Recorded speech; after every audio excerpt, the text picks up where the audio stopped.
அனைவருக்கும் வணக்கம். இன்னைக்கான அரசியல் அப்டேட்டில் நம்ம பார்க்க போகிற ரொம்ப முக்கியமான ஒரு பரபரப்பான தகவல் என்ன அப்படின்னு பார்த்தீங்கன்னா, ஆப்கானிஸ்தான் மற்றும் பாகிஸ்தான் இடையிலான போரில் சமாதானம் பேசக்கூடிய ரஷ்யா வெளியான தகவல் மற்றும் காரணம் இதுதான் அப்படிங்கிறத குறித்த பல்வேறு முக்கிய தகவல்கள் தற்போது வெளியாகியிருக்குங்க.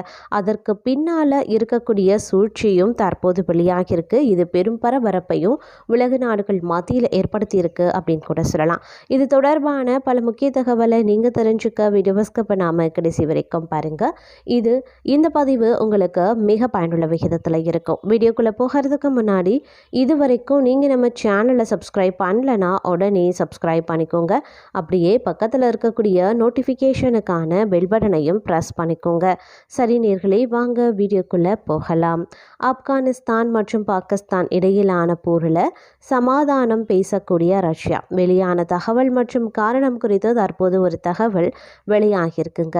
அதாவது ஏற்கனவே பார்த்தோம் அப்படின்னா இரு போர்களை உலக நாடுகள் சந்தித்து வரக்கூடிய நிலையில் தற்போது ஆப்கானிஸ்தான் மற்றும் பாகிஸ்தான் இடையில போர் தீவிரமாகி வந்துட்டுருக்குங்க.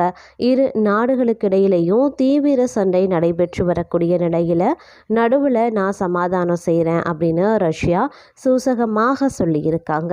பாகிஸ்தான் நாட்டில் இருக்கக்கூடிய டிடிபி தாலிபான்கள் ஆப்கானிஸ்தான் நாட்டில் இருந்து கொண்டு அவ்வப்போது பாகிஸ்தான் மீது தாக்குதலை நடத்தி வந்திருக்காங்க. அவர்களினுடைய நோக்கம் ஆப்கானிஸ்தான் போல பாகிஸ்தான்லையும் தற்போது நடைபெறும் ஆட்சியை தகர்த்தி தாலிபான் ஆட்சியை கொண்டு வர வேண்டும் அப்படிங்கிறதே சொல்லலாம். இதனிடையில் பாகிஸ்தான் வான்வழி தாக்குதல் ஒன்று நடத்தி இருக்காங்க. இதில் அப்பாவி மக்கள் பரிதாபமாகவும் உயிரிழந்திருக்காங்க. இதற்கு பதிலளித்த பாகிஸ்தான் தாக்குதல் நடத்திய இடம் தீவிரவாதிகள் இருந்த இடம் அப்படின்னு சொல்கிறாங்க. ஆனால் ஆப்கானிஸ்தான் சொல்லும் பொழுது இங்கு அகதி மற்றும் அப்பாவி மக்கள் இருந்திருக்காங்க. இதற்கு பதிலடி கொடுப்போம் அப்படின்னு சண்டை சூடுபிடிக்க ஆரம்பிச்சிருக்கு. இந்த நிலையில் பார்த்தோம் அப்படின்னா ரஷ்யா வெளியுறவுத்துறை அமைச்சகம் இது குறித்து என்ன சொல்லியிருந்தாங்க அப்படின்னா, ஏற்கனவே இரு நாடுகளுக்கு இடையில நடந்த போர் மோதும் போது இதில் மூன்றாவது போர் தேவை கிடையாது. இதில் பொதுமக்கள் கைகள்லையும் துப்பாக்கி இருக்குது. இது எங்களுக்கு மிகவும் வருத்தத்தை அளிக்குது. எந்த பிரச்சனை அப்படின்னாலும் பேச்சுவார்த்தையின் மூலம் தீர்க்கணும். இருதரப்பு நாடுகளுக்கும் பேச்சுவார்த்தைக்கான அழைப்பு கொடுக்கிறோம் அப்படின்னு டிஏஎஸ்எஸ் செய்தி ஊடகம் வெளியிட்டிருந்தாங்க. இதற்கு பின் நேட்டோவை விட பலமாக இருக்க ஆப்கானிஸ்தான் மற்றும் பாகிஸ்தான் படை நம்மளுடைய இராணுவத்தில் இருப்பது அவசியம் அப்படின்னும் இதன் காரணமாக சமாதானம் பேச நினைக்கிறாங்க ரஷ்யா அப்படிங்கிற ஒரு தகவலும் பார்த்திங்க அப்படின்னா வெளியாகி இருந்துச்சுங்க. அது மட்டும் இல்லாமல் மற்றொரு புறம் பார்த்தோம் அப்படின்னா சிரியா உள்நாட்டு போரால் உயிருக்கு பயந்து அதனுடைய அதிபர் பஷர் அல் அசாத் தனது பதவியை ராஜினாமா செய்துவிட்டு ரஷ்யாவில் தஞ்சம் அடைஞ்சிருக்காரு. பஷர் அல் அசாத் தனது நண்பர் அப்படிங்கிறதுனால ரஷ்யா அதிபர் விளாடிமிர் புதின் அவருக்கு அடைக்கலம் வழங்கி வருகிறார். இந்த நிலையில தான் பஷர் அல் அசாத் ரஷ்யாவில் வைத்து கொள்ள முயற்சி நடந்துள்ளதும் அவரது உணவில் விஷம் கலக்கப்பட்டதாகவும் திடுக்கிட வைக்கக்கூடிய தகவல்களும் வெளியாகியிருந்தது. சிரியாவுக்கும் ரஷ்யாவுக்கும் இடையில நல்ல உறவு அப்படிங்கிறது இருந்திருக்கு. குறிப்பாக சிரிய அதிபராக இருந்த பஷர் அல் அசாத் மற்றும் ரஷ்ய அதிபர் விளாடிமிர் புதின் ஆகியோர் நல்ல நண்பர்களாக இருக்காங்க. பஷர் அல் அசாத்துக்கு எப்போதெல்லாம் பிரச்சனை வருகிறதோ அப்போதெல்லாம் விளாடிமிர் புதின் தேவையான இராணுவ உதவிகளை வழங்கி வருகிறார். பஷர் அல் அசாத் தனது தந்தையை தொடர்ந்து சிரியா நாட்டின் அதிபராக கடந்த 2000 ஆண்டில் பதவியேற்றார். இவருக்கு எதிராக உள்நாட்டு போர் அப்படிங்கிறது தொடர்ந்து நடந்து வந்திருக்கு. கடந்த 2011 ஆண்டு முதல் 2016 ஆண்டு வரைக்கும் உள்நாட்டு போர் நடந்திருக்கு. அப்போது சிரியா அதிபர் பஷர் அல் அசாத்தை ரஷ்யா மற்றும் ஈரான் படைகள் தான் காப்பாற்றியும் இருக்காங்க. இதையடுத்து பஷர் அல் அசாத் ஆட்சியை தக்க வைத்தும் கொண்டாங்க. அதன் பிறகு 8 ஆண்டுகளுக்கு பிறகு கடந்த ஆண்டு இறுதியில் சிரியாவில் உள்நாட்டு போர் தீவிரமாகியும் இருக்கு. அந்த நாட்டின் அதிபராக இருக்கக்கூடிய பஷர் அல் அசாத்துக்கு எதிராக அபு முகமது அல் குலானி தலைமையிலான ஹயத் ரஹாரி அல் ஹகம் அப்படின்ற அமைப்பினர் தலைமையில் கிளர்ச்சியாளர்கள் போரை தொடங்கி முக்கியமான இடங்களையும் கைப்பற்றியிருந்தாங்க. இதை அடுத்து கடந்த 8ஆம் தேதி சிரியா அதிபர் பஷர் அல் அசாத் தனது அதிபர் பதவியை ராஜினாமா செய்துவிட்டு விமானத்தில் வெளிநாடும் தப்பினார். அவர் தனது நண்பரான ரஷ்ய அதிபர் விளாடிமிர் புதின் உதவியுடன் ரஷ்யாவில் தஞ்சமடைஞ்சிருக்காங்க. தற்போது அவர் ரஷ்ய தலைநகர் மாஸ்கோவில் ரகசியமான இடத்துல அபார்ட்மெண்ட்ல பாதுகாப்பாக தங்க வைக்கப்பட்டுள்ளதாகவும் சொல்லப்படுது. இந்த நிலையில தான் பஷர் அல் அசாதை விஷம் வைத்துக் கொள்ள முயற்சி நடந்திருப்பதாக திடுக்கிட வைக்கக்கூடிய தகவலும் வெளியாகியிருக்கிறது. இது தொடர்பாக எக்ஸ் பக்கத்தில் பரபரப்பான தகவலும் தெரிவிக்கப்பட்டிருந்தது. இந்த பக்கத்தை ரஷ்யாவின் உளவு பிரிவை சேர்ந்த முன்னாள் அதிகாரி கையாண்டு வர்றதாகவும் கூறப்படுறதுனால இது அதிக கவனத்தை பெற்றிருக்கு அப்படின்னு கூட சொல்லலாம். அதாவது பார்த்தோம் அப்படின்னா அந்த பக்கத்தில் என்ன சொல்லியிருந்தது அப்படின்னா, கடந்த ஞாயிற்றுக்கிழமை மதியம் பஷர் அல் அசாத்துக்கு திடீர் உடல்நலக்குறைவு ஏற்பட்டிருக்குங்க. அவருக்கு மூச்சு விடுறதுல சிரமம் ஏற்பட்டிருக்கிறதுனால இது பற்றி உடனடியாக தனது பாதுகாவலர்களிடமும் தெரிவித்திருக்காங்க.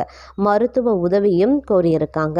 மருத்துவ குழு வருவதற்குள்ளாக அவருக்கு வறட்டு இருமல் ஏற்பட்டிருக்கு. அவருக்கு தண்ணீர் வழங்கப்பட்டும் இருக்கு.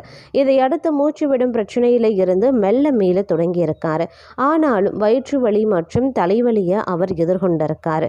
மருத்துவ குழு பரிசோதனை செய்த போது அவரது உடல் நலம் மோசமாகியும் இருக்கு. இதையடுத்து பஷர் அல் அசாத்தின் அபார்ட்மெண்ட்ல மருத்துவ அறை அமைக்கப்பட்டு அவர் சிகிச்சைக்கு அனுமதிக்கவும் பட்டிருந்தார். தற்போது அவர் நன்றாக இருக்காரு. ஆனால் அவருக்கு மேற்கொள்ளப்பட்ட மருத்துவ பரிசோதனையில் அவரது உடல்ல விஷம் சேர்ந்திருக்கிறதும் கண்டுபிடிக்கப்பட்டிருந்தது. இது தொடர்பாக ரஷ்ய அதிபர் விளாடிமிர் புதினின் உதவியாளர் நிக்கோலாய் பத்ருஷஸ் விசாரணை மேற்கொண்டு வந்துட்டு இருக்காராம். இருந்தாலும் பஷர் அல் அசாத் உடல்ல விஷம் சென்றது என்பது புரியாத புதிராக உள்ளது அப்படிங்கிற விஷயமும் தற்போது வெளியாகி இருக்கிறது அப்படின்னு நான் சொல்லணும். அதே மாதிரி ஆப்கானிஸ்தானுடன் பாகிஸ்தான் மோதல்ல இறங்கியிருக்கக்கூடிய நிலையில் ஏற்கனவே 2 போர்களால் உலகம் பாதிக்கப்பட்டிருக்கிறதுனால 3வது ஒரு போரை தவிர்க்க அனைத்து தரப்பினரும் மற்றொரு புறம் முயன்று வந்துட்டு இருக்காங்க. இப்படி இருக்கும்போது மோதலை கைவிட வேண்டும் அப்படின்னு ரஷ்யா வலியுறுத்தி இருக்காங்க. ரஷ்யா சொன்னது என்ன அப்படின்னு பார்த்தோம்னா, ரஷ்யா வெளியுறவு அமைச்சகத்தின் செய்தி தொடர்பாளர் மரியா ஜஹாரோவா பாகிஸ்தான் மோதல் குறித்து தங்களுடைய நாடு கவலை தெரிவித்திருக்கிறதாக கூறியிருக்காரு. ஆப்கானிஸ்தான் பாகிஸ்தான் மோதல் குறித்து நாங்கள் கவலை அடைஞ்சிருக்கோம். இராணுவ வீரர்களை தாண்டி பொதுமக்கள் கைகள்லையும் துப்பாக்கிகள் இருக்கிறத நாங்கள் வருத்தத்துடன் பார்க்கிறோம். பிரச்சனைகளை பேச்சுவார்த்தைகள் மூலமாக தீர்க்க வேண்டும் அப்படின்னு கேட்டுக்கொள்கிறேன். இருதரப்பும் பேச்சுவார்த்தை நடத்த அழைப்பு விடுக்கிறோம் அப்படின்னு சொல்லியிருக்கிறதாக ரஷ்ய ஊடகமான செய்தி நிறுவனத்தில் வெளியிட்டிருக்காங்க.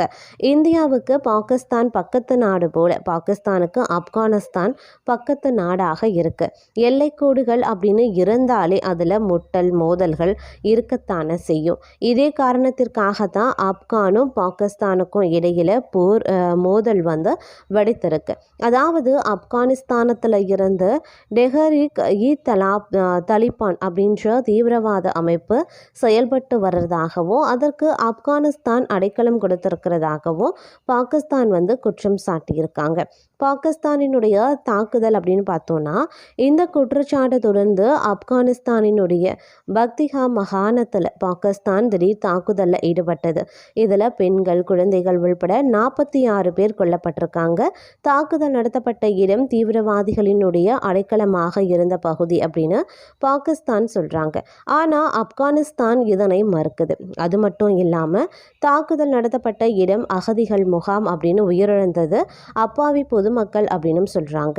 பாகிஸ்தானின் இந்த தாக்குதலுக்கு பதிலடியாக குரம் மாவட்டத்தில் இருக்கக்கூடிய பாகிஸ்தான் எல்லைச் சாவடிகளை தாலிபான்கள் தாக்கியும் இருக்காங்க. இதில் ஒரு இராணுவ வீரர் உயிரிழந்திருக்காரு. 11 பேர் படுகாயங்களுடன் மீட்கப்பட்டும் இருக்காங்க. இப்படி மாறி மாறி 2 நாடுகளும் தாக்கி கொண்ட சம்பவம் வடமேற்கு ஆசியாவில் பதற்றமான சூழலை ஏற்படுத்தியிருக்கு. ஆப்கானுக்கும் பாகிஸ்தானுக்கும் இடையே போர் வெடிக்குமோ அப்படின்ற அச்சம் எழுந்து இப்படி இருக்கையில் தான் மத்தியஸ்தம் செய்ய ரஷ்யா உள்ள வந்திருக்காங்க. ரஷ்யா ஏன் மத்தியஸ்தம் செய்கிறாங்க அப்படின்னா, சமாதானம் செய்ய ரஷ்யா தலையீடு செய்திருப்பதற்கு பின்னால் பல காரணங்களும் இருக்காம். அதாவது தெற்காசிய, மத்திய கிழக்கு மற்றும் மத்திய ஆசிய ஆகிய பகுதிகளில் நுழைய வேண்டும் எனில் அதற்கு கேட்வே ஆப்கானிஸ்தானும் பாகிஸ்தானும் தான். அதனால் இந்த பகுதிகளில் வர்த்தகம் செய்வதற்கு இரு நாடுகளின் கூட்டாண்மை அவசியமானதாகும். அதனால தான் சண்டை போடாதீங்க ஏட்டையா அப்படின்ற டோனில் ரஷ்யா சமாதானம் சொல்ல வராங்க அப்படிங்கிற ஒரு செய்தியும் வெளியாகிருக்கு.